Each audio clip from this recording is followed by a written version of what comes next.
Гласот на Америка на македонски. Преку една деценија вашиот прозорец кон САД. А сега, директно од студиото во Вашингтон.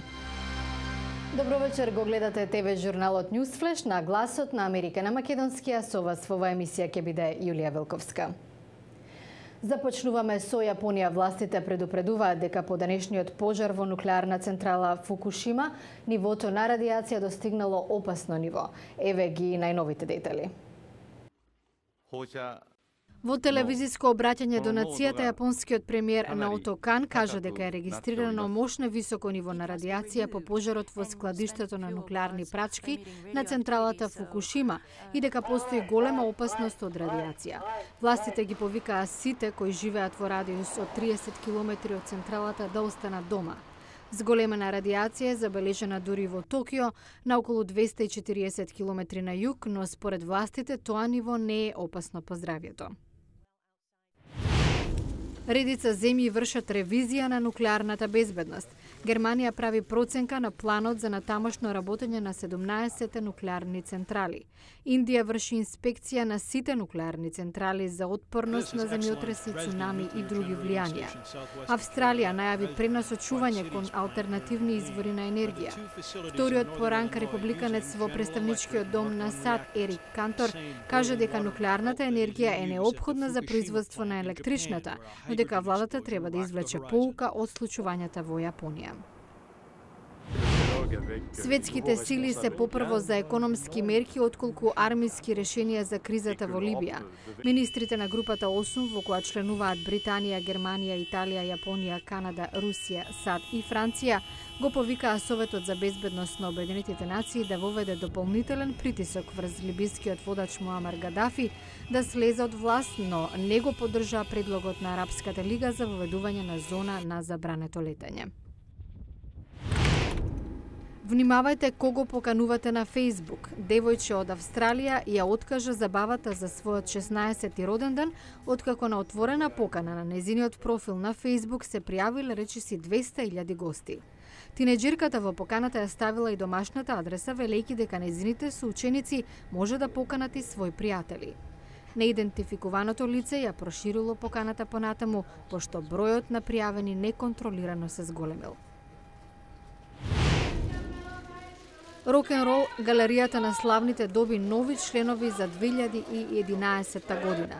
На 26-та поред церемонија во Њујорк беа почестени Том Вејтс, Алис Купер, Нил Дајмонд, Доктор Џон и Дарлин Лав. Во продолжение на Newsflash, Јапонската централна банка прави се за да ги увери инвеститорите дека има доволно пари на располагање за обнова на економијата по катастрофалниот земјотрес. Банката веќе одвери речиси $200 милиарди за стабилизација на финансиските пазари. Сепак, ситуацијата е тешка. Минато неделниот земјотрес во Јапонија најверојатно ќе биде најскапата природна катастрофа во историјата на земјата. Јапонската централна банка мораше да внесе $183 милиарди на пазарот на пари за да ги задржи каматните стапки ниски и да осигура банките да имаат доволно средства за итни потреби и обновата. Ова е гувернерот на Централната банка, Масаки Ширакава. Банката на Јапонија ќе стори се што може за да ја осигура стабилноста на финансиските пазари и ликвидноста. Но тројниот удар по економијата, земјотресот, цунамито и хаваријата во нуклеарните централи може да искомплицираат обновата.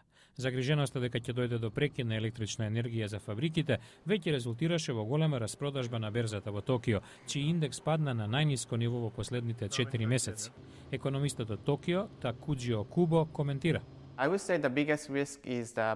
Најголем ризик е енергијата. Ако Јапонија изгуби 10 до 20% од производството на енергија, тоа мощно негативно ќе се одрази на економија. Тоа би бил тежок удар за Јапонија, која лани го препушти на Кина второто место на листата на големи економии во светот. Во супермаркетите празни полици. На улиците на Токио го нема вообичаениот сообраќај. Луѓето се свесни дека ќе биде потребно време. Ќе бидат потребни добри 4 до 5 години економијата да се врати во колосек. Од 15 до 27 март во Вашингтон ќе се одржи 19-тиот поред еколошки филмски фестивал. На 150 документарци од 40 земји широм светот заедничко име ширењето на свеста за заштитата на животната средина. Годинава фестивалот е со посебен акцент на филмската серија за енергијата. Голема колекција на меѓународни документарци за потрагата по енергија и предизвикот што тоа го има врз животната средина. Добитникот на специјалната награда Уметност во филм е швајцарскиот режисер Марк Волсенберг со Град над морето, портрет на првата и најголема досега платформа за нафтено дупчење. Ова е директорот и коосновач на фестивалот Фло Стоун. Се работи за огромен град на Каспиското море, изграден во 1949-та по наредба на Сталин и се уште функционира.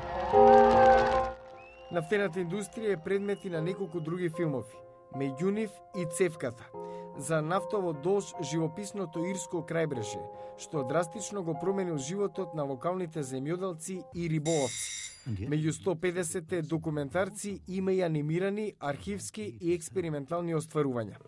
Шведскиот документарец Поднесување во режија на Стивен Джарл фрва светло на преку 100.000 хемикалии со кои рутински доаѓаме во допир, а со некои од нив и секојдневно. Филмот содржи интервјуа со неколку светски научници, како биологот Стефан Едман. Vi sitter på en tickande bomb. Практично седиме на буре барут. Од Втората светска војна наваму, употребата на химикали во светот се зголеми од 1 милион тони годишно на 500 милиони тони.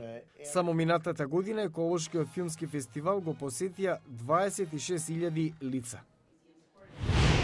А утре, дали рок-н-ролот треба да биде составен дел од наставата? Некои училишта во САД ја вклучуваат музиката во својата програма.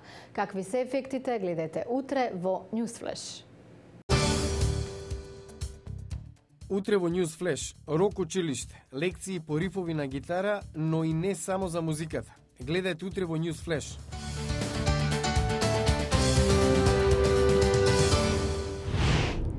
Од студиото во Вашингтон, ова беше Newsflash на Гласот на Америка на македонскија. Јас сум Јулија Велковска.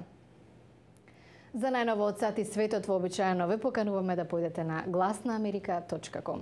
Ви благодарам на вниманието, имајте пријатна вечер и гледајте ни утре.